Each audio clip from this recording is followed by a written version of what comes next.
Sadhana, the Realisation of Life, by Rabindranath Tagore, author of Gitanjali, 1916.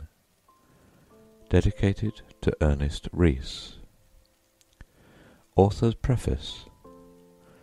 Perhaps it is well for me to explain that the subject matter of the papers published in this book has not been philosophically treated, nor has it been approached from the scholar's point of view.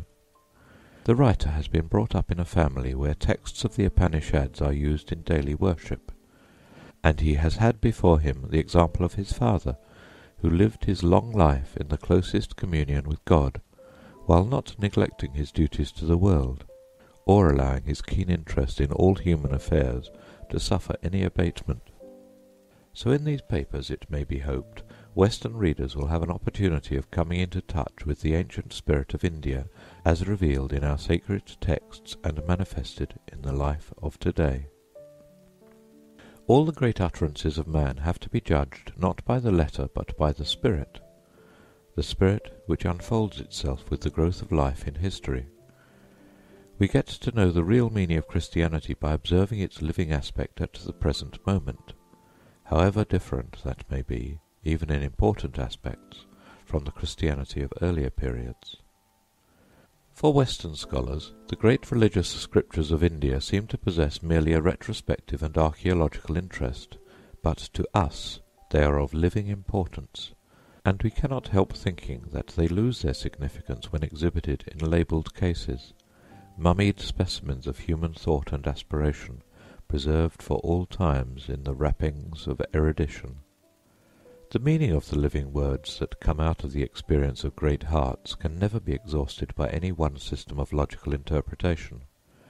They have to be endlessly explained by the commentaries of individual lives, and they gain an added mystery in each new revelation.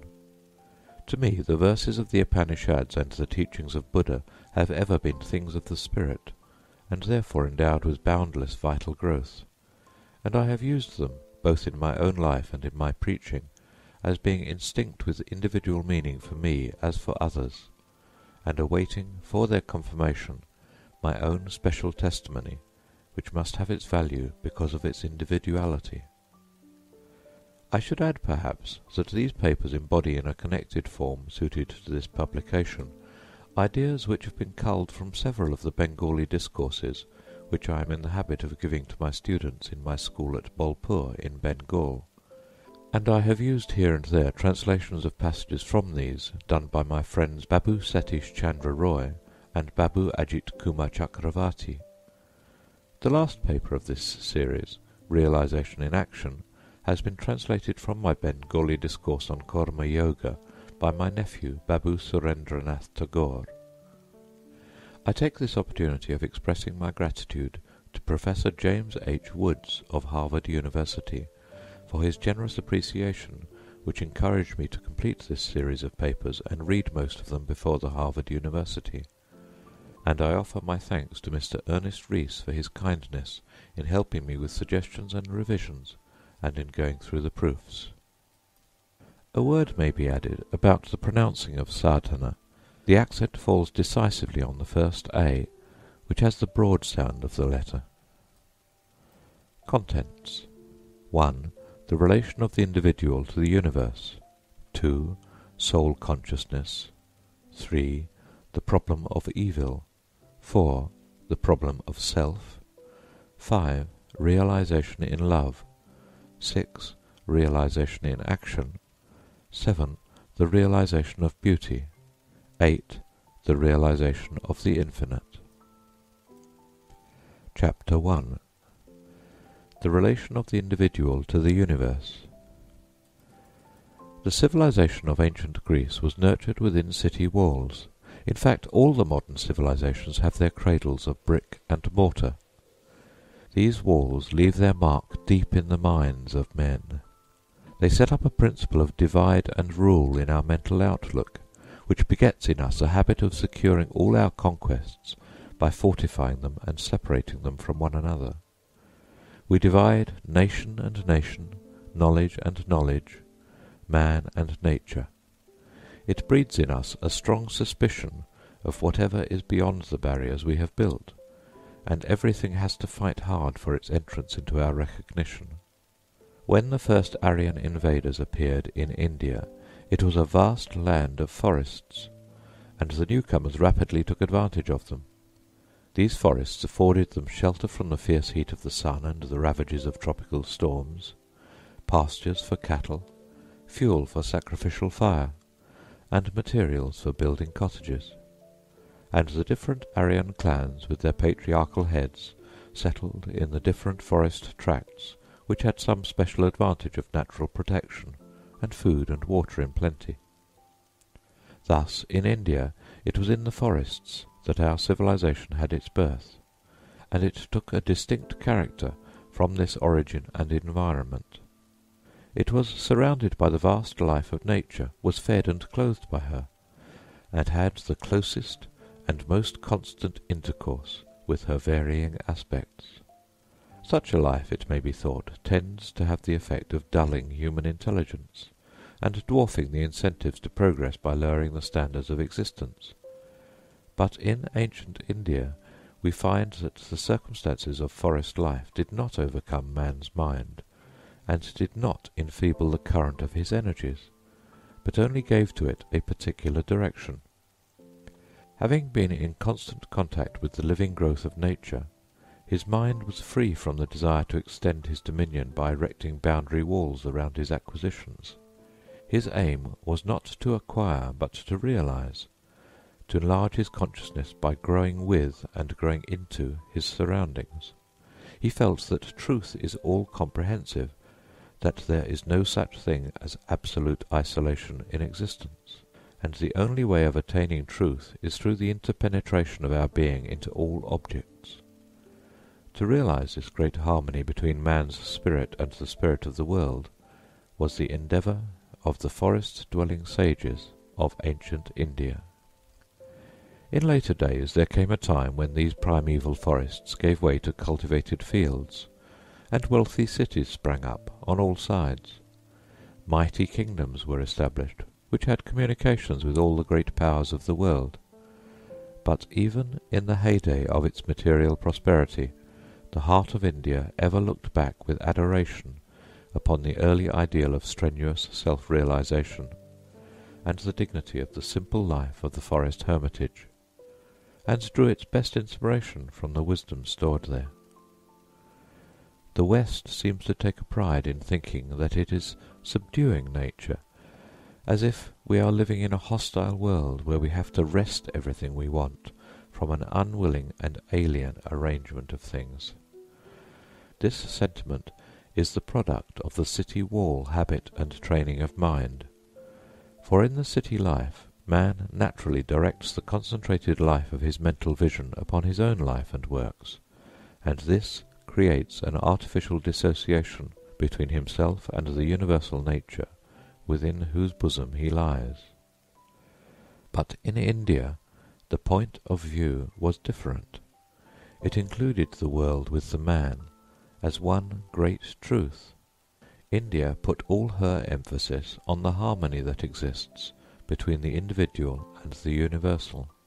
She felt we could have no communication whatever with our surroundings if they were absolutely foreign to us. Man's complaint against nature is that he has to acquire most of his necessaries by his own efforts. Yes, but his efforts are not in vain. He is reaping success every day, and that shows there is a rational connection between him and nature, for we never can make anything our own except that which is truly related to us. We can look upon a road from two different points of view. One regards it as dividing us from the object of our desire. In that case we count every step of our journey over it as something attained by force in the face of obstruction. The other sees it as the road which leads us to our destination, and as such it is part of our goal. It is already the beginning of our attainment, and by journeying over it we can only gain that which in itself it offers to us. This last point of view is that of India with regard to nature. For her, the great fact is that we are in harmony with nature, that man can think because his thoughts are in harmony with things, that he can use the forces of nature for his own purpose only because his power is in harmony with the power which is universal, and that, in the long run, his purpose never can knock against the purpose which works through nature. In the West, the prevalent feeling is that nature belongs exclusively to inanimate things and to beasts, that there is a sudden unaccountable break where human nature begins. According to it, everything that is low in the scale of beings is merely nature, and whatever has the stamp of perfection on it, intellectual or moral, is human nature. It is like dividing the bud and the blossom into two separate categories, and putting their grace to the credit of two different and antithetical principles. But the Indian mind never has any hesitation in acknowledging its kinship with nature, its unbroken relation with all. The fundamental unity of creation was not simply a philosophical speculation for India. It was her life object to realize this great harmony in feeling and in action. With mediation and service, with the regulation of life, she cultivated her consciousness in such a way that everything had a spiritual meaning to her. The earth, water and light, fruits and flowers, to her were not merely physical phenomena to be turned to use and then left aside. They were necessary to her in the attainment of her ideal of perfection, as every note is necessary to the completeness of the symphony. India intuitively felt that the essential fact of this world has a vital meaning for us. We have to be fully alive to it and establish a conscious relation with it, not merely impelled by scientific curiosity or greed of material advantage, but realizing it in the spirit of sympathy, with a large feeling of joy and peace. The man of science knows in one aspect that the world is not merely what it appears to be to our senses. He knows that earth and water are really the play of forces that manifest themselves to us as earth and water. How, we can but partially apprehend. Likewise, the man who has his spiritual eyes open knows that the ultimate truth about earth and water lies in our apprehension of the eternal will which works in time and takes shape in the forces we realize under those aspects. This is not mere knowledge, as science is, but it is a perception of the soul by the soul. This does not lead us to power, as knowledge does, but it gives us joy, which is the product of the union of kindred things. The man whose acquaintance with the world does not lead him deeper than science leads him will never understand what it is that the man with the spiritual vision finds in these natural phenomena. The water does not merely cleanse his limbs, but it purifies his heart, for it touches his soul. The earth does not merely hold his body, but it gladdens his mind, for its contact is more than a physical contact, it is a living presence. When a man does not realize his kinship with the world, he lives in a prison house whose walls are alien to him. When he meets the eternal spirit in all objects, then is he emancipated, for then he discovers the fullest significance of the world into which he is born. Then he finds himself in perfect truth, and his harmony with the all is established. In India, men are enjoined to be fully awake to the fact that they are in the closest relation to things around them, body and soul, and that they are to hail the morning sun, the flowing water, the fruitful earth, as the manifestation of the same living truth which holds them in its embrace. Thus the text of our everyday meditation is the Gayatri, a verse which is considered to be the epitome of all the Vedas. By its help we try to realize the essential unity of the world with the conscious soul of man.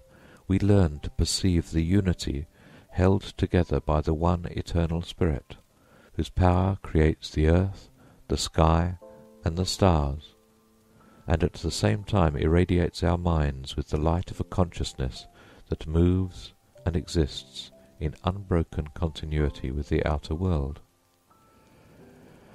It is not true that India has tried to ignore differences of value in different things, for she knows that would make life impossible. The sense of the superiority of man in the scale of creation has not been absent from her mind, but she has had her own idea as to that in which his superiority really consists. It is not in the power of possession, but in the power of union. Therefore India chose her places of pilgrimage wherever there was in nature some special grandeur or beauty, so that her mind could come out of its world of narrow necessities and realize its place in the infinite. This was the reason why, in India, a whole people who once were meat-eaters gave up taking animal food to cultivate the sentiment of universal sympathy for life, an event unique in the history of mankind. India knew that when, by physical and mental barriers, we violently detach ourselves from the inexhaustible life of nature, when we become merely man, but not man in the universe, we create bewildering problems, and having shut off the source of their solution, we try all kinds of artificial methods, each of which brings its own crop of interminable difficulties. When man leaves his resting place in universal nature, when he walks on the single rope of humanity, it means either a dance or a fall for him. He has ceaselessly to strain every nerve and muscle to keep his balance at every step, and then, in the intervals of his weariness, he fulminates against Providence, and feels a secret pride and satisfaction in thinking that he has been unfairly dealt with by the whole scheme of things. But this cannot go on for ever. Man must realize the wholeness of his existence, his place in the infinite. He must know that, hard as he may strive, he can never create his honey within the cells of his hive, for the perennial supply of his life food is outside their walls. He must know that when man shuts himself out from the vitalizing and purifying touch of the infinite, and falls back upon himself for his sustenance and his healing, then he goads himself into madness, tears himself into shreds, and eats his own substance. Deprived of the background of the whole, his poverty loses its one great quality, which is simplicity, and becomes squalid and shamefaced. His wealth is no longer magnanimous, it grows merely extravagant. His appetites do not minister to his life, keeping to the limits of their purpose. They become an end in themselves, and set fire to his life, and play the fiddle in the lurid light of the conflagration. Then it is that in our self-expression we try to startle and not to attract. In art we strive for originality, and lose sight of truth, which is old and yet ever new. In literature we miss the complete view of man, which is simple and yet great, but he appears as a psychological problem, or the embodiment of a passion that is intense because abnormal, and because exhibited in the glare of a fiercely emphatic light which is artificial. When man's consciousness is restricted only to the immediate vicinity of his human self, the deeper roots of his nature do not find their permanent soil. His spirit is ever on the brink of starvation, and in the place of healthful strength he substitutes rounds of stimulation.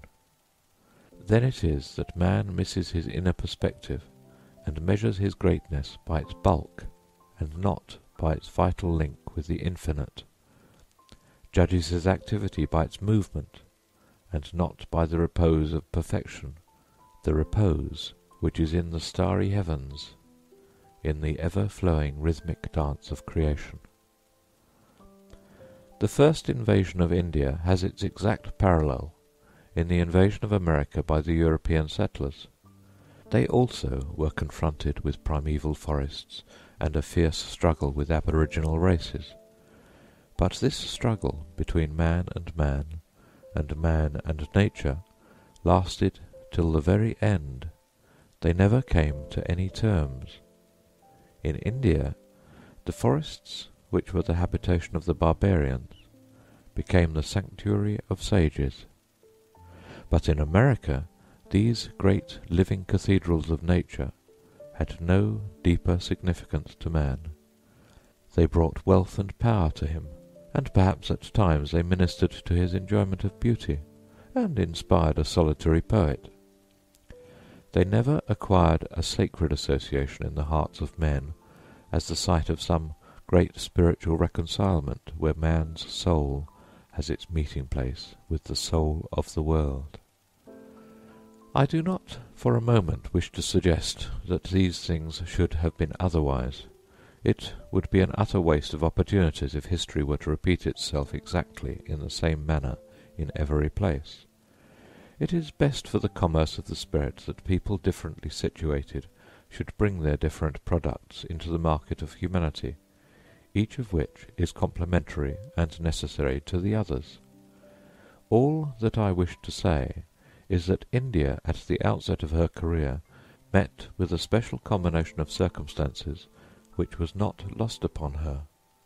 She had, according to her opportunities, thought and pondered, striven and suffered, dived into the depths of existence, and achieved something which surely cannot be without its value to people whose evolution in history took a different way altogether. Man, for his perfect growth, requires all the living elements that constitute his complex life. That is why his food has to be cultivated in different fields and brought from different sources. Civilization is a kind of mould that each nation is busy making for itself, to shape its men and women according to its best ideal. All its institutions, its legislature, its standard of approbation and condemnation, its conscious and unconscious teachings, tend towards that object. The modern civilization of the West, by all its organized efforts, is trying to turn out men perfect in physical, intellectual, and moral efficiency. There the vast energies of the nations are employed in extending man's power over his surroundings, and people are combining and straining every faculty to possess and to turn to account all that they can lay their hands upon, to overcome every obstacle on their path of conquest. They are ever disciplining themselves to fight nature and other races. Their armaments are getting more and more stupendous every day. Their machines, their appliances, their organizations go on multiplying at an amazing rate. This is a splendid achievement, no doubt, and a wonderful manifestation of man's masterfulness which knows no obstacle, and which has for its object the supremacy of himself over everything else. The ancient civilization of India had its own ideal of perfection towards which its efforts were directed. Its aim was not attaining power, and it neglected to cultivate to the utmost its capacities, and to organize men for defensive and offensive purposes, for cooperation in the acquisition of wealth, and for military and political ascendancy. The ideal that India tried to realize led her best men to the isolation of a contemplative life, and the treasures that she gained for mankind by penetrating into the mysteries of reality cost her dear in the sphere of worldly success. Yet this also was a sublime achievement. It was a supreme manifestation of that human aspiration which knows no limit, and which has for its object nothing less than the realization of the infinite. There were the virtuous, the wise, the courageous, there were the statesmen, kings, and emperors of India, but whom amongst all these classes did she look up to and choose to be the representatives of men? They were the rishis. What were the rishis? They who, having attained the supreme soul in knowledge, were filled with wisdom, and having found him in union with the soul, were in perfect harmony with the inner self. They, having realized him in the heart, were free from all selfish desires, and having experienced him in all the activities of the world, had attained calmness. The rishis were they who, having reached the supreme God from all sides, had found abiding peace, had become united with all, had entered into the life of the universe. Thus the state of realizing our relationship with all, of entering into everything through union with God, was considered in India to be the ultimate end and fulfillment of humanity. Man can destroy and plunder, earn and accumulate, invent and discover, but he is great because his soul comprehends all. It is dire destruction for him when he envelops his soul in a dead shell of callous habits, and when a blind fury of works whirls around him like an eddying dust storm, shutting out the horizon. That indeed kills the very spirit of his being, which is the spirit of comprehension. Essentially, man is not a slave either of himself or of the world, but he is a lover. His freedom and fulfillment is in love, which is another name for perfect comprehension. By this power of comprehension, this permeation of his being, he is united with the all-pervading spirit, who is also the breath of his soul. Where man tries to raise himself to eminence by pushing and jostling all others, to achieve a distinction by which he prides himself to be more than everybody else, there he is alienated from that spirit. This is why the Upanishads describe those who have attained the goal of human life as peaceful and as at one with God, meaning that they are in perfect harmony with man and nature, and therefore in undisturbed union with God. We have a glimpse of the same truth in the teachings of Jesus when he says, "It is easier for a camel to pass through the eye of a needle than for a rich man to enter the kingdom of heaven," which implies that whatever we treasure for ourselves separates us from others. Our possessions are our limitations. He who is bent upon accumulating riches is unable, with his ego continually bulging, to pass through the gates of comprehension of the spiritual world, which is the world of perfect harmony. He is shut up within the narrow walls of his limited acquisitions. Hence the spirit of the teachings of Upanishad is, in order to find him, you must embrace all. In the pursuit of wealth, you really give up everything to gain a few things, and that is not the way to attain him who is completeness. Some modern philosophers of Europe, who are directly or indirectly indebted to the Upanishads, far from realizing their debt, maintain that the Brahma of India is a mere abstraction, a negation of all that is in the world. In a word, that the infinite being is to be found nowhere else except in metaphysics. It may be that such a doctrine has been and still is prevalent with a section of our countrymen, but this is certainly not in accord with the pervading spirit of the Indian mind. Instead, it is the practice of realizing and affirming the presence of the infinite in all things which has been its constant inspiration. We are enjoined to see whatever there is in the world as being enveloped by God. I bow to God over and over again, who is in fire and in water, who permeates the whole world, who is in the annual crops as well as in the perennial trees. Can this be God abstracted from the world? Instead, it signifies not merely seeing him in all things, but saluting him in all the objects of the world. The attitude of the God-conscious man of the Upanishad towards the universe is one of a deep feeling of adoration. His object of worship is present everywhere. It is the one living truth that makes all realities true. This truth is not only of knowledge, but of devotion. Namo Namah.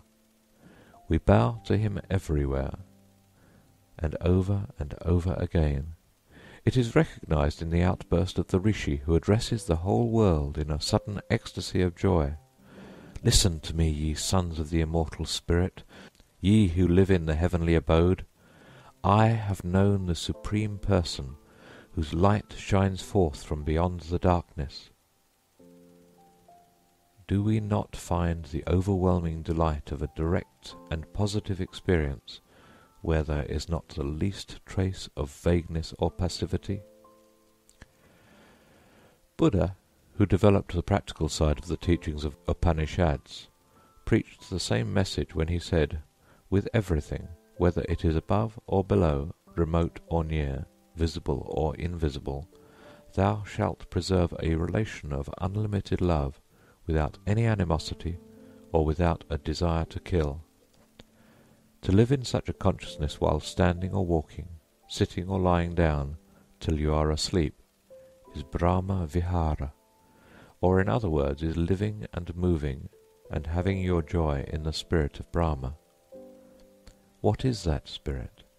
The Upanishad says, the being who is in his essence the light and life of all, who is world-conscious, is Brahma.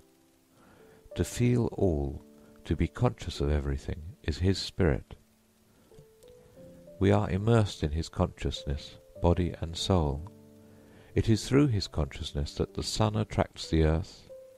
It is through his consciousness that the light waves are being transmitted from planet to planet. Not only in space, but this light and life, this all-feeling being, is in our souls. He is all-conscious in space, or the world of extension, and he is all-conscious in soul, or the world of intention. Thus, to attain our world consciousness, we have to unite our feeling with this all-pervasive infinite feeling. In fact, the only true human progress is coincident with this widening of the range of feeling. All our poetry, philosophy, science, art, and religion are serving to extend the scope of our consciousness towards higher and larger spheres. Man does not acquire rights through occupation of larger space, nor through external conduct, but his rights extend only so far as he is real, and his reality is measured by the scope of his consciousness. We have, however, to pay a price for this attainment of the freedom of consciousness. What is the price? It is to give one's self away. Our soul can realize itself truly only by denying itself. The Upanishad says, "Thou shalt gain by giving away. Thou shalt not covet." In Gita, we are advised to work disinterestedly, abandoning all lust for the result. Many outsiders conclude from this teaching that the conception of the world as something unreal lies at the root of the so-called disinterestedness preached in India, but the reverse is true. The man who aims at his own aggrandizement underrates everything else. Compared to his ego, the rest of the world is unreal. Thus, in order to be fully conscious of the reality of all, one has to be free himself from the bonds of personal desires. This discipline we have to go through to prepare ourselves for our social duties, for sharing the burdens of our fellow beings. Every endeavour to attain a larger life requires of man to gain by giving away and not to be greedy, and thus to expand gradually the consciousness of one's unity with all is the striving of humanity. The infinite in India was not a thin nonentity, void of all content. The rishis of India asserted emphatically, to know him in this life is to be true. Not to know him in this life is the desolation of death. How to know him, then? By realizing him in each and all, not only in nature, but in the family, in society, and in the state. The more we realize the world conscious in all, the better for us. Failing to realize it, we turn our faces to destruction. It fills me with great joy and a high hope for the future of humanity when I realize that there was a time in the remote past when our poet-prophets stood under the lavish sunshine of an Indian sky and greeted the world with the glad recognition of kindred. It was not an anthropomorphic hallucination. It was not seeing man reflected everywhere in grotesquely exaggerated images, and witnessing the human drama acted on a gigantic scale in nature's arena of flitting lights and shadows. On the contrary, it meant crossing the limiting barriers of the individual to become more than man, to become one with the all. It was not a mere play of the imagination, but it was the liberation of consciousness from all the mystifications and exaggerations of the self. These ancient seers felt in the serene depth of their mind that the same energy which vibrates and passes into the endless forms of the world manifests itself in our inner being as consciousness, and there is no break in unity. For these seers there was no gap in their luminous vision of perfection. They never acknowledged even death itself as creating a chasm in the field of reality. They said, "His reflection is death as well as immortality." They did not recognize any essential opposition between life and death, and they said with absolute assurance, "It is life that is death." They saluted with the same serenity of gladness life in its aspect of appearing and in its aspect of departure. That which is past is hidden in life, and that which is to come. They knew that mere appearance and disappearance are on the surface, like waves on the sea, but life, which is permanent, knows no decay or diminution. Everything has sprung from immortal life and is vibrating with life, for life is immense. This is the noble heritage from our forefathers waiting to be claimed by us as our own, this ideal of the supreme freedom of consciousness. It is not merely intellectual or emotional, it has an ethical basis, and it must be translated into action. In the Upanishad it is said, "The Supreme Being is all-pervading, therefore he is the innate good in all." To be truly united in knowledge, love, and service with all beings, and thus to realize one's self in the all-pervading God, is the essence of goodness, and this is the keynote of the teachings of the Upanishads. Life is immense. End of chapter 1. Sadhana, the Realization of Life, by Rabindranath Tagore. Chapter 2. Soul Consciousness. We have seen that it was the aspiration of ancient India to live and move and have its joy in Brahma, the all-conscious and all-pervading spirit, by extending its field of consciousness over all the world. But that, it may be urged, is an impossible task for man to achieve. If this extension of consciousness be an outward process, then it is endless. It is like attempting to cross the ocean after ladling out its water. By beginning to try to realize all, one has to end by realizing nothing. But in reality it is not so absurd as it sounds. Man has every day to solve this problem of enlarging his region and adjusting his burdens. His burdens are many, too numerous for him to carry, but he knows that by adopting a system he can lighten the weight of his load. Whenever they feel too complicated and unwieldy, he knows it is because he has not been able to hit upon the system which would have set everything in place and distributed the weight evenly. This search for system is really a search for unity, for synthesis.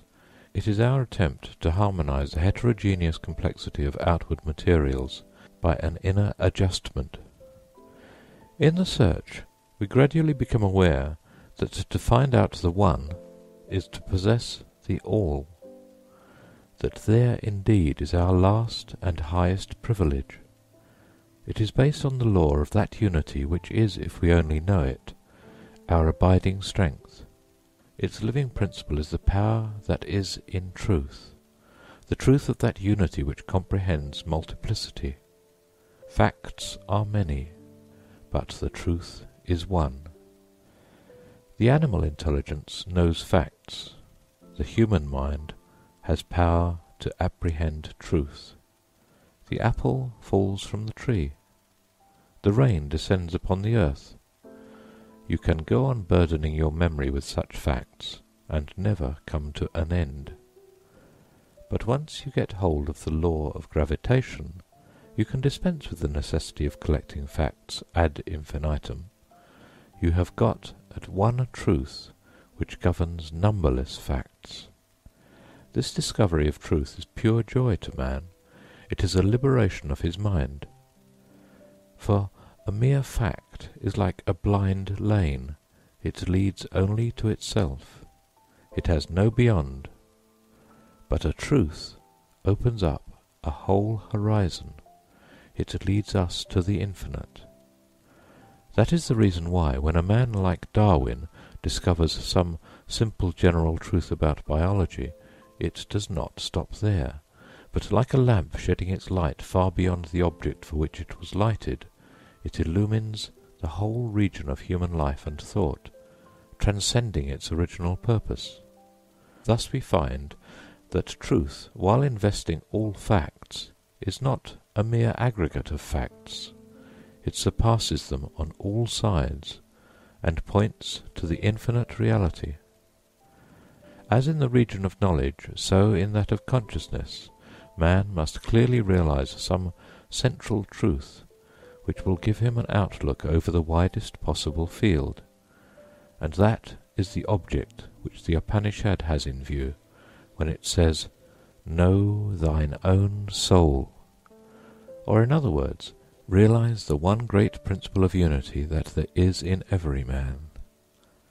All our egoistic impulses, our selfish desires, obscure our true vision of the soul, for they only indicate our own narrow self. When we are conscious of our soul, we perceive the inner being that transcends our ego and has its deeper affinity with the all. Children, when they begin to learn each separate letter of the alphabet, find no pleasure in it, because they miss the real purpose of the lesson. In fact, while letters claim our attention only in themselves and as isolated things, they fatigue us. They become a source of joy to us only when they combine into words and sentences and convey an idea. Likewise, our soul, when detached and imprisoned within the narrow limits of a self, loses its significance, for its very essence is unity. It can only find out its truth by unifying itself with others, and only then it has its joy. Man was troubled, and he lived in a state of fear, so long as he had not discovered the uniformity of law in nature. Till then, the world was alien to him. The law that he discovered is nothing but the perception of the harmony that prevails between reason, which is of the soul of man, and the workings of the world. This is the bond of union through which man is related to the world in which he lives, and he feels an exceeding joy when he finds this out, for then he realizes himself in his surroundings. To understand anything is to find in it something which is our own, and it is the discovery of ourselves outside us which makes us glad. This relation of understanding is partial, but the relation of love is complete. In love, the sense of difference is obliterated, and the human soul fulfills its purpose in perfection, transcending the limits of itself and reaching across the threshold of the infinite. Therefore, love is the highest bliss that man can attain to, for through it alone he truly knows that he is more than himself, and that he is at one with the all. This principle of unity which man has in his soul is ever active, establishing relations far and wide through literature, art and science, society, statecraft and religion. Our great revealers are they who make manifest the true meaning of the soul by giving up self for the love of mankind. They face calumny and persecution, deprivation and death in their service of love. They live the life of the soul, not of the self, and thus they prove to us the ultimate truth of humanity. We call them Mahatmas, the men of the great soul. It is said in one of the Upanishads, "It is not that thou lovest thy son because thou desirest him, but thou lovest thy son because thou desirest thine own soul." The meaning of this is that whomsoever we love, in him we find our own soul in the highest sense. The final truth of our existence lies in this. Paramatma, the Supreme Soul, is in me as well as in my son, and my joy in my son is the realization of this truth. It has become quite a commonplace fact, yet it is wonderful to think upon, that the joys and sorrows of our loved ones are joys and sorrows to us. Nay, they're more. Why so? Because in them we have grown larger, in them we have touched that great truth which comprehends the whole universe. It very often happens that our love for our children, our friends, or other loved ones debars us from the further realization of our soul. It enlarges our scope of consciousness, no doubt, yet it sets a limit to its freest expansion. Nevertheless, it is the first step, and all the wonder lies in this first step itself. It shows to us the true nature of our soul.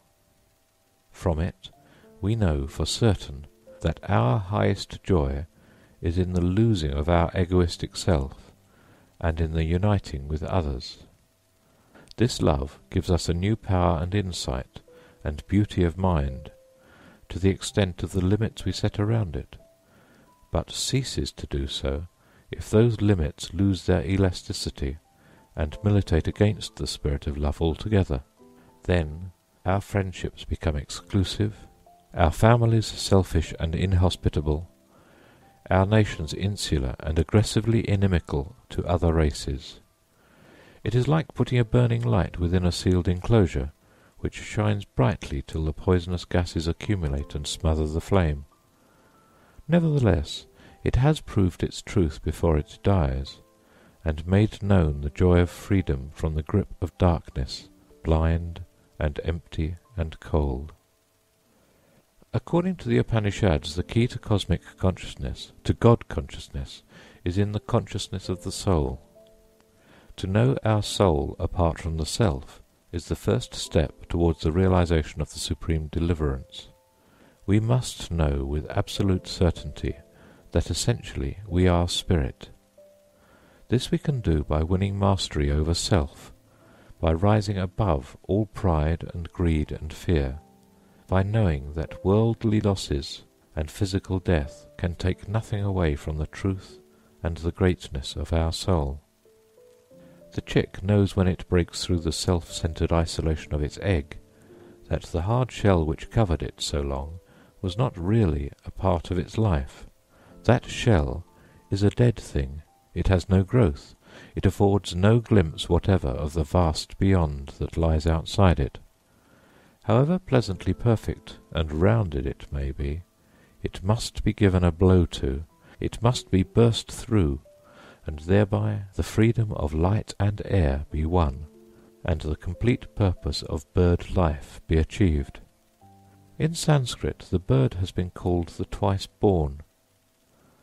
So too the man who has gone through the ceremony of the discipline of self-restraint and high thinking for a period of at least 12 years, who has come out simple in wants, pure in heart, and ready to take up all the responsibilities of life in a disinterested largeness of spirit. He is considered to have had his rebirth from the blind envelopment of self to the freedom of soul life, to have come into living relation with his surroundings, to have become at one with the all.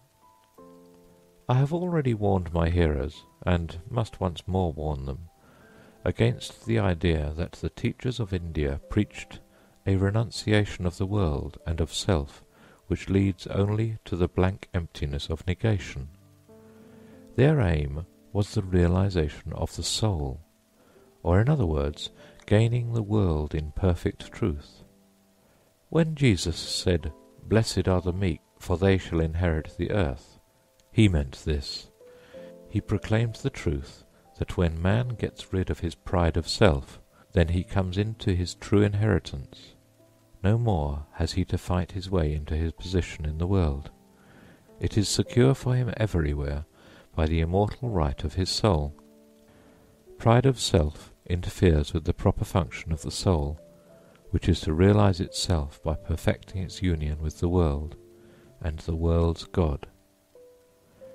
In his sermon to Sadhu Simha, Buddha says, "It is true, Simha, that I denounce activities, but only the activities that lead to the evil in words, thoughts, or deeds.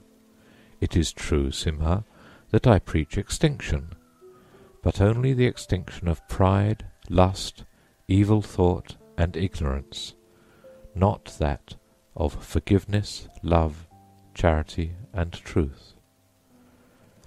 The doctrine of deliverance that Buddha preached was the freedom from the thraldom of avidya. Avidya is the ignorance that darkens our consciousness and tends to limit it within the boundaries of our personal self. It is this avidya, this ignorance, this limiting of consciousness, that creates the hard separateness of the ego, and thus becomes the source of all pride and greed and cruelty incidental to self-seeking. When a man sleeps, he is shut up within the narrow activities of his physical life.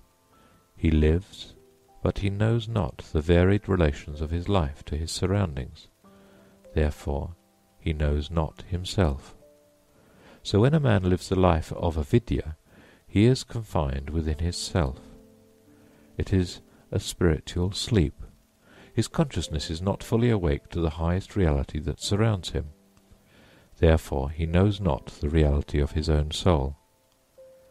When he attains bodhi, that is, the awakenment from the sleep of self to the perfection of consciousness, he becomes Buddha. Once I met two ascetics of a certain religious sect in a village of Bengal. "Can you tell me," I asked them, "wherein lies the special features of your religion?" One of them hesitated for a moment and answered, "It is difficult to define that." The other said, "No, it is quite simple. We hold that we have first of all to know our own soul under the guidance of our spiritual teacher, and when we have done that, we can find him, who is the Supreme Soul, within us." "Why don't you preach your doctrine to all the people of the world?" I asked. "Whoever feels thirsty will of himself come to the river," was his reply. "But then do you find it so? Are they coming?" The man gave a gentle smile, and with an assurance which had not the least tinge of impatience or anxiety, he said, "They must come, one and all." Yes, he is right, this simple ascetic of rural Bengal. Man is indeed abroad to satisfy needs which are more to him than food and clothing. He is out to find himself. Man's history is the history of his journey to the unknown, in quest of the realization of his immortal self, his soul. Through the rise and fall of empires, through the building up of gigantic piles of wealth, and the ruthless scattering of them upon the dust, through the creation of vast bodies of symbols that give shape to his dreams and aspirations, and the casting of them away like the playthings of an outworn infancy, through his forging of magic keys with which to unlock the mysteries of creation, and through his throwing away of this labour of ages to go back to his workshop and work up afresh some new form. Yes, through it all, man is marching from epoch to epoch towards the fullest realization of his soul. the soul which is greater than the things man accumulates, the deeds he accomplishes, the theories he builds, the soul whose onward course is never checked by death or dissolution. Man's mistakes and failures have by no means been trifling or small. They have strewn his path with colossal ruins. His sufferings have been immense, like birth pangs for a giant child. They are the prelude of a fulfilment whose scope is infinite. Man has gone through and is still undergoing martyrdoms in various ways, and his institutions are the altars he has built whereto he brings his daily sacrifices, marvellous in kind and stupendous in quantity. All this would be absolutely unmeaning and unbearable if all along he did not feel that deepest joy of the soul within him, which tries its divine strength by suffering, and proves its exhaustless riches by renunciation. Yes, they are coming, the pilgrims, one and all, coming to their true inheritance of the world. They are ever broadening their consciousness, ever seeking a higher and higher unity, ever approaching nearer to the one central truth, which is all-comprehensive. Man's poverty is abysmal, his wants are endless, till he becomes truly conscious of his soul. Till then, the world to him is in a state of continual flux, a phantasm that is and is not. For a man who has realized his soul, there is a determinate centre of the universe, around which all else can find its proper place, and from thence only can he draw and enjoy the blessedness of a harmonious life. There was a time when the earth was only a nebulous mass whose particles were scattered far apart through the expanding force of heat, when she had not yet attained her definiteness of form, and had neither beauty nor purpose, but only heat and motion. Gradually, when her vapours were condensed into a unified, rounded whole, through a force that strove to bring all straggling matters under the control of a centre, she occupied her proper place among the planets of the solar system, like an emerald pendant in a necklace of diamonds. So with our soul, when the heat and motion of blind impulses and passions distract it on all sides, we can neither give nor receive anything truly. But when we find our centre in our soul by the power of self-restraint, by the force that harmonizes all warring elements, and unifies those that are apart, then all our isolated impressions reduce themselves to wisdom, and all our momentary impulses of heart find their completion in love. Then all the petty details of our life reveal an infinite purpose, and all our thoughts and deeds unite themselves inseparably in an internal harmony. The Upanishads say with great emphasis, "Know thou the One, the Soul. It is the bridge leading to the immortal being." This is the ultimate end of man, to find the One which is in him, which is his truth, which is his soul, the key with which he opens the gate of the spiritual life, the heavenly kingdom. His desires are many, and madly they run after the varied objects of the world, for therein they have their life and fulfilment. But that which is one in him is ever seeking for unity, unity in knowledge, unity in love, unity in purpose of will. Its highest joy is when it reaches the infinite one within its eternal unity. Hence the saying of the Upanishad, "Only those of tranquil minds, and none else, can attain abiding joy, by realizing within their souls the being who manifests one essence in a multiplicity of forms." Through all the diversities of the world, the One in us is threading its course towards the One in all. This is its nature, and this is its joy. But by that devious path it could never reach its goal if it had not a light of its own by which it could catch the sight of what it was seeking in a flash.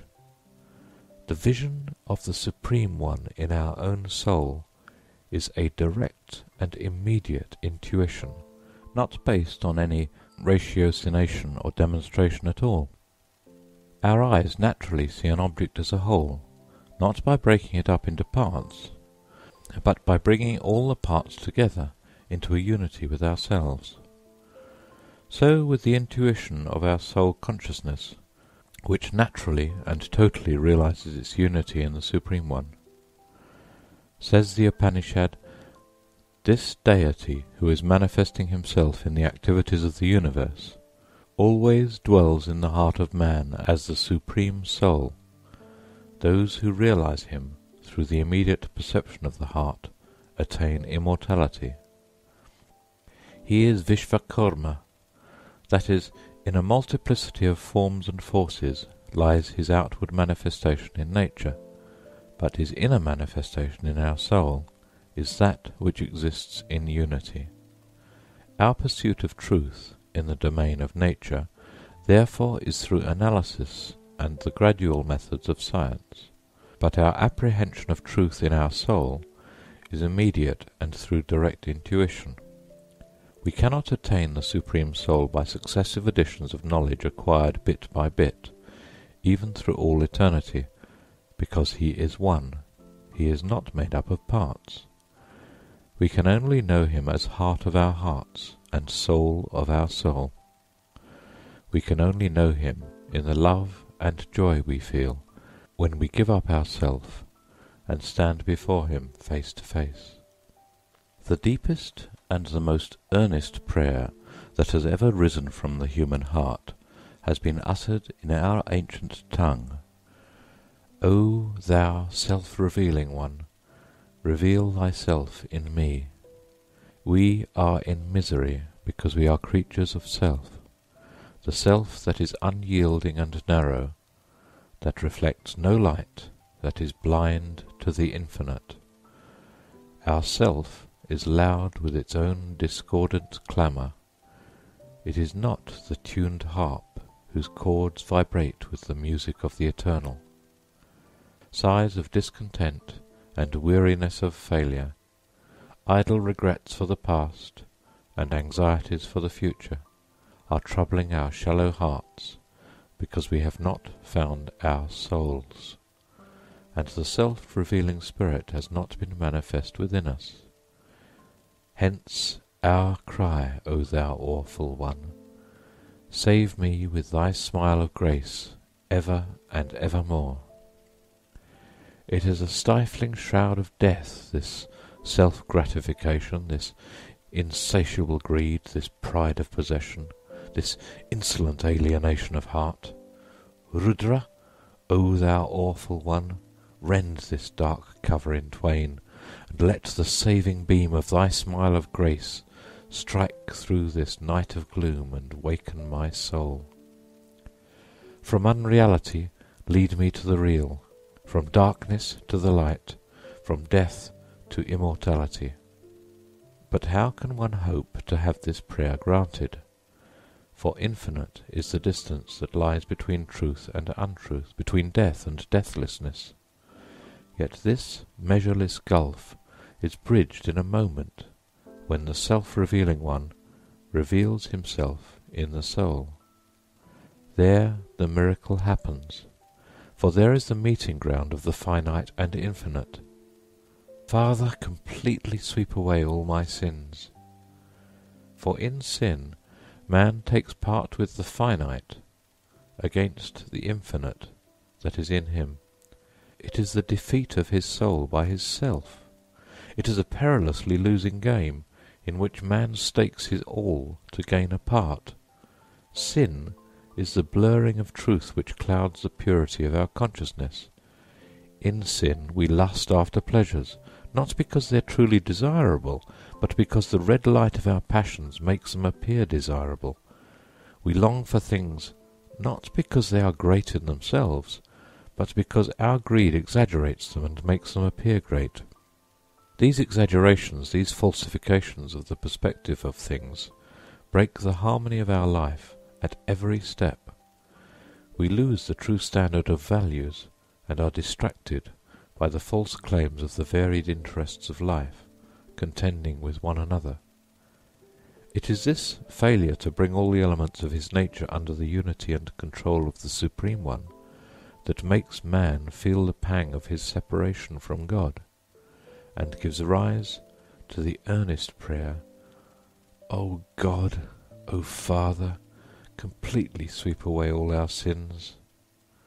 Give unto us that which is good, the good which is the daily bread of our souls. In our pleasures we are confined to ourselves, in the good we are freed and we belong to all. As the child in its mother's womb gets its sustenance through the union of its life with the larger life of its mother, so our soul is nourished only through the good which is the recognition of its inner kinship, the channel of its communication with the infinite, by which it is surrounded and fed. Hence it is said, Blessed are they which do hunger and thirst after righteousness, for they shall be filled. For righteousness is the divine food of the soul. Nothing but this can fill him, can make him live the life of the infinite, can help him in his growth towards the eternal. We bow to thee from whom come the enjoyments of our life. We bow also to thee from whom comes the good of our soul. We bow to thee who art good, the highest good, in whom we are united with everything that is, in peace and harmony, in goodness and love. Man's cry is to reach his fullest expression. It is this desire for self-expression that leads him to seek wealth and power. But he has to discover that accumulation is not realization. It is the inner light that reveals him, not outer things. When this light is lighted, then in a moment he knows that man's highest revelation is God's own revelation in him. And his cry is for this, the manifestation of his soul, which is the manifestation of God in his soul. Man becomes perfect man, he attains his fullest expression, when his soul realizes itself in the infinite being who is Avi, whose very essence is expression. The real misery of man is in the fact that he has not fully come out, that he is self-obscured, lost in the midst of his own desires. He cannot feel himself beyond his personal surroundings. His greater self is blotted out. His truth is unrealized.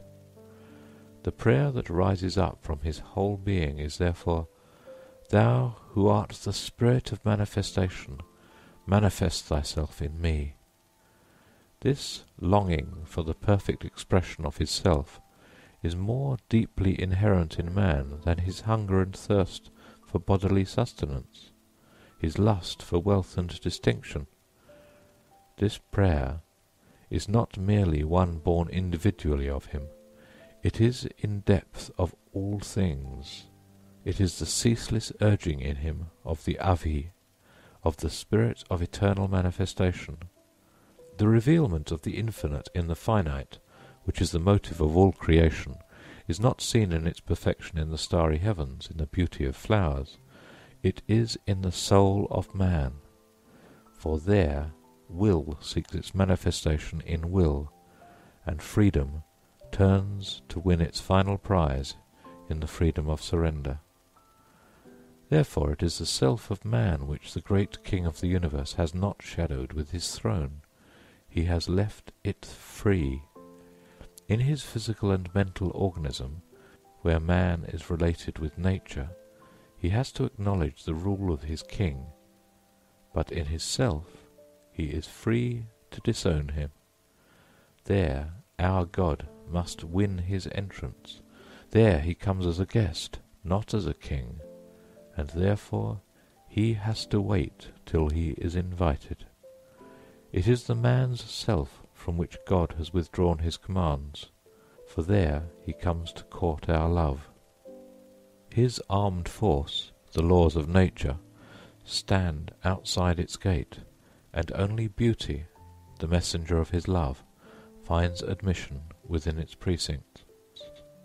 It is only in this region of will that anarchy is permitted, only in man's self that the discord of untruth and unrighteousness hold its reign, and things can come to such a pass that we may cry out in our anguish, "Such utter lawlessness could never prevail if there were a God." Indeed, God has stood aside from our self, where his watchful patience knows no bounds, and where he never forces open the doors if shut against him.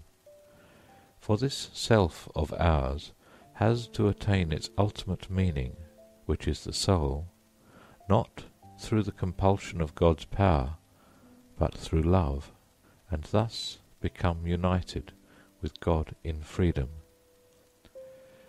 He whose spirit has been made one with God stands before man as the supreme flower of humanity. There man finds in truth what he is, for there the Avi is revealed to him in the soul of man as the most perfect revelation for him of God. For there we see the union of the supreme will with our love with the love everlasting. Therefore, in our country he who truly loves God receives such homage from men as would be considered almost sacrilegious in the West. We see in him God's wish fulfilled, the most difficult of all obstacles to his revealment removed, and God's own perfect joy fully blossoming in humanity. Through him we find the whole world of man overspread with a divine homeliness. His life, burning with God's love, makes all our earthly love resplendent.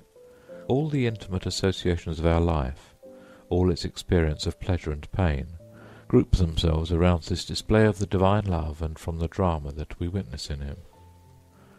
The touch of an infinite mystery passes over the trivial and the familiar, making it break out into ineffable music. The trees and the stars and the blue hills appear to us as symbols aching with a meaning which can never be uttered in words. We seem to watch the Master in the very act of creation of a new world, when a man's soul draws her heavy curtain of self aside, when her veil is lifted and she is face to face with her eternal lover. But what is this state? It is like a morning of spring, varied in its life and beauty, yet one and entire. When a man's life, rescued from distractions, finds its unity in the soul, then the consciousness of the infinite becomes at once direct and natural to it, as the light is to the flame. All the conflicts and contradictions of life are reconciled. Knowledge, love, and action harmonized. Pleasure and pain become one in beauty, enjoyment and renunciation equal in goodness. The breach between the finite and the infinite fills with love and overflows. Every moment carries its message of the eternal. The formless appears to us in the form of the flower, of the fruit. The boundless takes us up in his arms as a father, and walks by our side as a friend. It is only the soul, the one in man, which by its very nature can overcome all limits, and finds its affinity with the Supreme One. While yet we have not attained the internal harmony and the wholeness of our being, our life remains a life of habits. The world still appears to us as a machine, to be mastered where it is useful, to be guarded against where it is dangerous, and never to be known in its full fellowship with us, alike in its physical nature and in its spiritual life and beauty. End of chapter 2.